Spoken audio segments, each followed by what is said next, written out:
Hey guys, so today I'm going to break down the over-shoulder split. This is a really cool floor work trick. It's really nice to throw into your dancing and it looks really great in photographs. The good news is that it is a fake split. It's an optical illusion, so you don't need to have a full flat split in order to be able to do this trick. The legs are in a Y shape and the leg is going to the side rather than a perfect square split. So even if you're a few inches away from the ground in your split, you can definitely make this trick look really cool. It's all about getting your legs straight and of course pointing your toes. I'm going to break it down step by step to avoid some commonly made mistakes when you're trying this out so that you can perfect it and make it look really good. Again, you can do this in heels or without heels, whichever you prefer. I'm going to talk about some preparation moves for it as well, and then we can add in a shoulder roll as a really cool transition to get into it.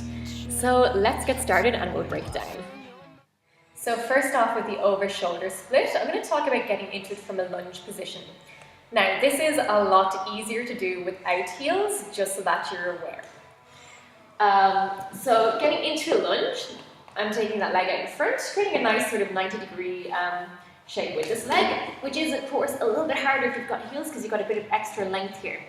I'm going to keep the back knee on the floor, and from here I'm going to bring both shoulders to the inside of the knee, as you can see, to come down onto my elbows. Now with the over shoulder split, as it suggests, you're putting your leg over your shoulder. So imagine you've got a handbag for a leg. So with my inside arm, I'm going to get my shoulder underneath, imagining that my leg is a handbag and I'm getting it under as much as I can. The more height that you can get onto the shoulder, the better. But even just getting it above your elbow for now is totally fine. Don't worry if you feel like you're struggling with the flexibility end of it. I can assure you, within a few weeks of practicing it, you'll have it really good. It does feel a little bit like contortion at first, but you will get there. So getting into my handbag, at the moment I'm on both palms of my hands. I'm going to slide my hips back a little bit so that I can get it more onto my shoulder. Now from here, this is a tricky part in the heels, I'm going to release the foot so that I can slide the leg forward. My elbows are lifted, as you can see, so that I have a nice square shape here. It's creating a nice ledge for my leg to rest on. So from here, I'm going to bring my chest down a little bit to the floor, knee stays down on the other leg, and I'm going to straighten the leg forwards. So all that happens is I'm bending the leg, unbending to make that split. You can lie down on the floor if you prefer. To get out, bring that chest down, slide the leg forward, slide it all the way back so that you can do a push-up to get out. It can feel a little bit tough at first, but don't worry, it gets better with practice. So, one more time, into your lunge. Drop those hips down to the floor, back leg is always staying nice and straight. From here, both shoulders come to the inside, sneaking your inside arm under, making that nice little shelf, so keeping that elbow nice and high, and handbag leg. Both hands down, pressing to the floor, we're going to, release the foot forward. We're going to bring the chest down a little bit just so that we can rest. My leg is still bent, and then I'm going to straighten. Taking your chest all the way down to the floor so that you can get out. Slide the leg off your little shelf. Slide those legs together nice and smooth and straight. And push up to get out. So try this on both legs. That way you can increase the flexibility on both sides. It's tempting to only do your good side, but remember, always train both sides. That way you can have a split on both sides eventually. So just to talk about what's happening in terms of flexibility, it is active flexibility, so that's the good news. It just means a lot of strength in the quad on that front leg in your split. So yes, strength can be learned. It's something that you can train really easily. So don't worry if when you first start off your leg is a little bit bent and it's really shaky and it just won't go straight. That's pretty normal. So just keep on training it and eventually you'll get the strength in your quads to fully extend that leg and pushing the back of the knee straight. So practice is the thing here, guys. You will get it. So let's talk about getting into this trick from a backwards shoulder roll. Now this is where things start to get a bit confusing. So I'm going to break it down nice and slowly. Make sure that you have a really good backwards roll first. So if you need to go back to the tutorial that I made about the backwards shoulder roll, You can find it on irishpoledanceacademy.com/blog. Keep flicking back. It was posted around Christmas time 2014, so you will find it there in the archives.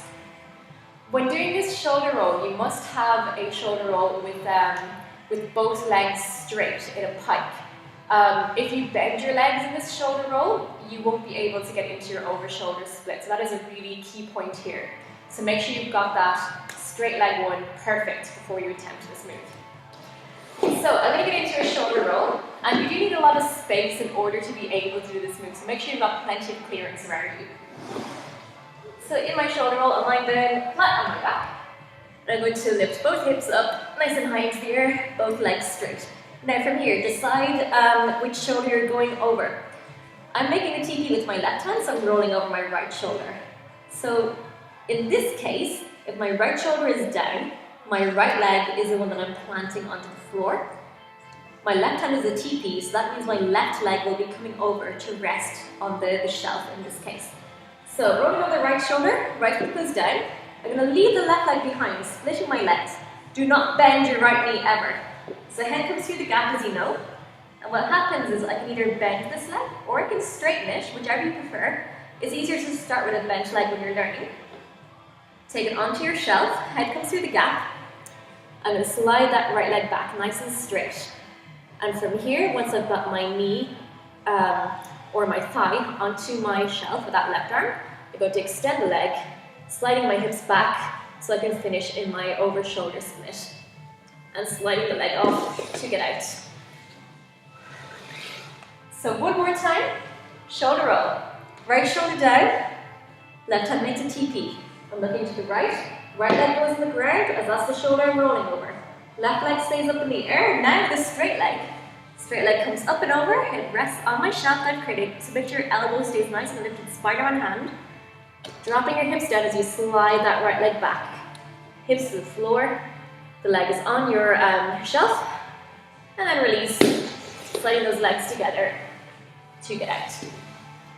So good luck with your shoulder roll, guys. Of course, make sure that you practice getting into it from a lunge position to increase your active flexibility before you try it with the backwards shoulder roll. Make sure your shoulder roll is perfect before you try that one. And when you're doing it with the shoulder roll, remember, the leg that is planting on the floor is the same side as the shoulder that is down on the floor. The arm that's in your TP, Spider-Man hand, that is the leg, same side leg that you're putting on that shelf to get into the split. Do not let your leg that is on the floor bend. It needs to stay straight the whole time, otherwise you're not going to be able to make that nice flat split. So have fun doing it and let us know how you get on with your progress. Be sure to post your pictures and videos on our Facebook group. Good luck, guys!